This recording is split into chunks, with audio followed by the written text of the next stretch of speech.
시청자 여러분 안녕하십니까? 지난 한 주간 이스라엘과 중동에서 일어난 소식을 전하는 이스라엘 중동 리포트입니다.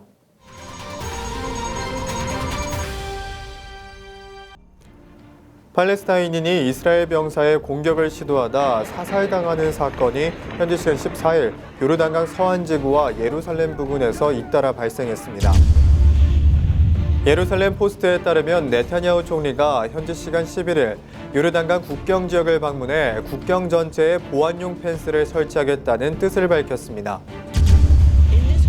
국제사회가 시리아 휴전 협상을 추진했지만 합의서 잉크가 마르기도 전에 러시아, 이란, 사우디아라비아, 터키까지 참전 병력을 확대해 시리아 내전이 미니 세계대전으로 커질 우려가 있다고 워싱턴 포스트가 현지 시간 15일 보도했습니다. 지금부터 이 소식을 자세히 전해드리겠습니다. 첫 소식입니다. 팔레스타인인이 이스라엘 병사에 공격을 시도하다 사살당하는 사건이 현지 시간 14일 요르단강 서안 지구와 예루살렘 부근에서 잇따라 발생했습니다. 먼저 서안의 도시 제닌에서는 이스라엘 순찰차를 향해 돌을 던지던 팔레스타인의 15세 소년 2명이 이스라엘군의 총에 맞아 숨졌습니다. 이스라엘 국방부는 이후 낸 성명에서 사살된 소년 가운데 한 명이 이스라엘 병사에 소총을 쐈다며 공격에 대응하는 과정에서 총격이 이루어졌다고 밝혔습니다. 이어 예루살렘과 베들레헴 사이에 위치한 한 검문소에서도 17세의 팔레스타인 한 명이 흉기로 이스라엘 국경경비대원을 찌르려 하다가 사살됐습니다.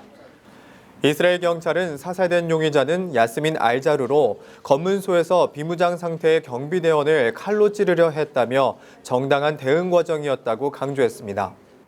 헤브론에서도 17세 팔레스타인 소녀가 이스라엘 경찰을 공격하려 시도하다가 경찰에 피격됐습니다. 이 소녀는 곧바로 병원으로 옮겨졌으나 심각한 상태라고 알려졌습니다. 이스라엘 경찰에 따르면 현지 시간 14일 저녁 예루살렘 올드시티 다마스커스 게이트에서도 자동 소총을 난사하려는 2명의 팔레스타인 테러리스트들을 사살했다고 밝혔습니다. 경찰 대변인 미키 로젠펠트는 현지 언론 예루살렘 포스트를 통해 이 정체불명의 2명의 테러리스트들은 자동 소총을 사격하려다 이스라엘 경찰에 의해 사살당했다고 밝혔습니다. 경찰 대변인은 이 지역의 봉쇄 상태를 유지하고 여전히 용의자를 추적하고 있다며 올드시티 주변의 보안 상태를 강화했다고 밝혔습니다. 또한 경찰이 전문적이고 빠르게 테러리스트들을 제압했으며 그 과정에서 부상은 없었다고 말했습니다. 한 여성 경찰 대변인에 따르면 해당 지역에서 손에 가방을 든 의심스러운 사람들을 발견했으며 경찰은 가방을 바닥에 내려놓을 것을 요구하는 과정에서 테러리스트들은 자동 소총을 꺼내 발사했고 경찰에 의해 사살됐습니다. 두 번째 테러리스트는 다마스커스 게이트 남쪽에서 경찰에 총격을 가했고 이 과정에서 경찰에 의해 사살됐습니다. 20대인 두 팔레스타인 남성은 서안지구 출신이라고 경찰 대변인은 밝혔습니다. 이런 가운데 베냐민 네타냐후 이스라엘 총리가 국경 전체에 보안용 펜스를 설치하겠다는 뜻을 공개적으로 밝혔습니다. 현지 시각 11일 예루살렘 포스트에 따르면 네타냐후 총리는 지난 9일 요르단과의 국경지대 펜스 설치 현장을 방문해 이스라엘 전체를 에워싸는 펜스 설치 계획을 지지한다고 밝혔습니다. 영국 인디펜던트는 이 펜스는 약 4.5m의 높이이며 이번 계획이 모두 실행되려면 수년이 걸릴 것이라고 전망했습니다. 이 같은 발언이 알려지자 팔레스타인 측 협상 대표인 샤에브 에레카트는 네타냐후 총리의 계획은 과거 남아공 정부의 인종차별적 정책이었던 반투스탄 시스템과 같다며 펜스를 설치한다는 것은 정글의 법칙에 따라 살겠다는 것을 의미한다고 말했습니다. 팔레스타인 외무부도 성명을 내고 이스라엘의 분리장벽과 펜스 설치는 팔레스타인과의 평화에 도움이 되지 않으며 이스라엘 점령을 강화하는 정책이라고 밝혔습니다.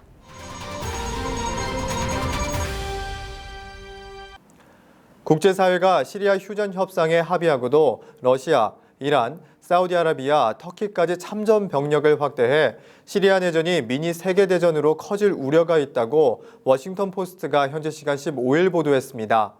사우디 정부는 현지 시간 14일 시리아의 바샤르 아라사드 시리아 정권을 몰아내기 위해 군사력 동원도 배제하지 않겠다고 밝혔습니다. 아델 알 주바이르 사우디 외교장관은 이날 CNN 인터뷰에서 시리아 내전에 관한 정치 협상에 실패할 경우 아사드는 무력으로 축출돼야 할 것이라며 아사드 정권을 비호하는 러시아는 공습을 즉각 중단하라고 촉구했습니다. 사우디는 최근 시리아의 지상군 파견 방침을 밝힌 데 이어 13일 시리아와 인접한 터키 남부 인지렐리크 공군기지에 전투기 편대를 배치했습니다. 사우디 국영 SPA 통신은 14일 20개국이 연합군사훈련을 하기 위해 사우디 북부에 집결하고 있다고 보도했습니다.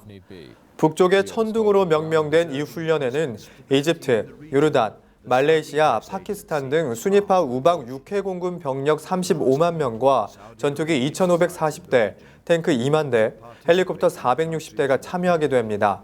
사우디 당국은 중동에서 실시된 역대 군사훈련 중 가장 중요하고 규모가 크다고 밝혔습니다.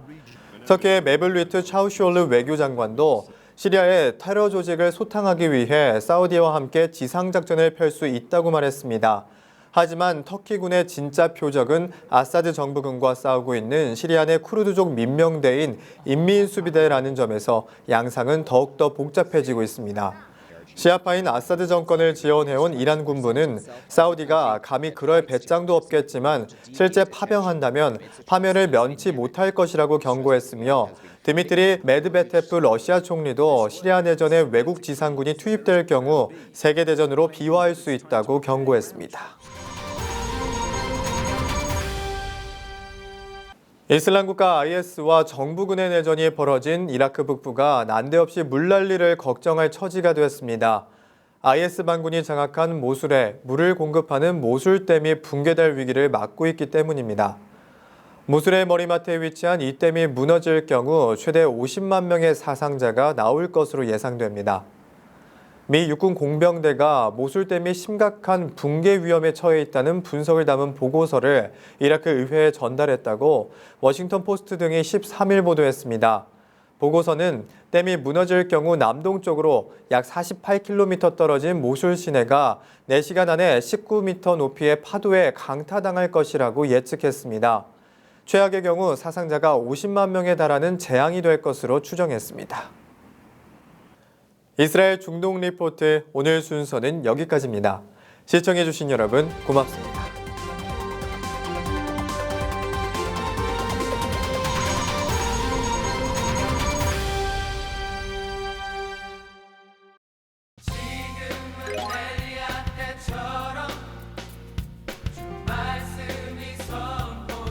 사랑해요 이스라엘.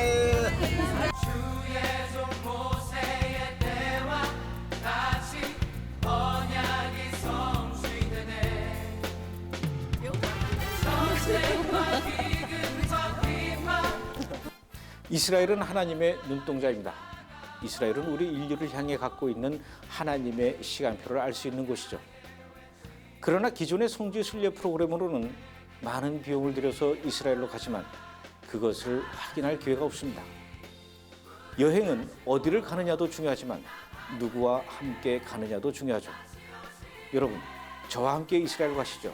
제가 여러분을 이스라엘로 안내하겠습니다. 매년 2차례씩 봄과 가을에 이스라엘 회복 순례를 떠났던 브레드 TV에서 이번에는 꽃이 만발한 이스라엘의 아름다운 풍경 속에 회복 순례를 하기 위해서 2016년 2월 24일에 시작합니다. 특히 이번에는 이스라엘을 처음 방문하는 분들을 위한 올리브 코스와 이스라엘을 이미 방문한 적이 있는 분들이나 이스라엘의 새로운 모습을 보기 원하는 분들을 위한 무화과 코스, 이렇게 2번의 회복 순례를 진행합니다. 먼저 2월 24일부터 3월 4일까지 9박 10일간 떠나는 올리브 코스는 예수님께서 태어나신 베들레헴, 예수님께서 사역하셨던 갈릴리 호수, 예수님이 눈물로 기도하셨던 겟세마네 동산과 예수님이 고난받으셨던 비아 돌로로사, 예수님이 하늘로 올라가셨던 감람산 같은 기존의 성지를 중심으로 찾아가게 될 것입니다. 3월 9일부터 18일까지 9박 10일간 떠나는 무화과 코스는 지금까지 한국의 순례자들에겐 단 한 번도 공개된 적이 없었던 예루살렘의 아르메니안 구역을 찾아갈 것입니다. 이곳에서 예수님의 제자 야고보와 바돌로메, 그리고 다데오 같은 분들의 삶과 순교의 현장을 둘러보게 될 것이고, 솔로몬 왕과 시바 여왕의 후손들인 이디오피아 유대인들의 공동체를 방문하며 지금 전 세계의 유대인들이 하나님의 예언에 따라 이스라엘로 찾아오고 있는 예언의 성취 현장을 직접 목격하게 될 것입니다. 특히 이번 무화과 코스에서는 네게브 사막 한복판에 베두인 텐트 안에서 쏟아지는 사막의 별들을 보며 야외에서 영화를 보고 이스라엘 음악회를 가지는 등 평생 잊지 못할 이스라엘의 광야 체험을 하려고 합니다. 올리브 코스와 무화과 코스 모두 공통적으로 이번 회복 순례를 통해 현재 하나님께서는 이스라엘을 통해 어떻게 일을 하고 계시는지, 이스라엘에서는 지금 어떤 일들이 일어나고 있는지 그 회복의 현장에서 주인공들을 직접 만나 이야기를 들어보고 함께 기도하는 시간을 가지도록 하겠습니다. 메시아닉 가정을 방문해서 그들을 위로하며 또 메시아닉 교회를 방문해서 그들과 함께 이스라엘의 회복을 위해 뜨거운 눈물의 기도를 드리게 될 것입니다. 많은 메시아닉 주들을 만나 그들과 함께 기도할 때 여러분들은 진정으로 이스라엘을 사랑하는 마음이 생기게 될 것이며 예루살렘의 평화를 위해 기도하는 시간이 될 것입니다. 이번 2월 24일부터 시작되는 회복 순례 기간은 이스라엘에서 그 어느 때보다도 가장 꽃이 많이 피는 시기로 하나님께서 선택하신 이스라엘의 가장 아름다운 자연을 만끽하실 수 있는 기간이 됩니다. 꼭 한번 이스라엘을 다녀오십시오. 성경이 파노라마처럼 펼쳐질 것입니다. 현재 이스라엘에서 일어나고 있는 놀라운 회복의 현장을 목격하게 될 것입니다.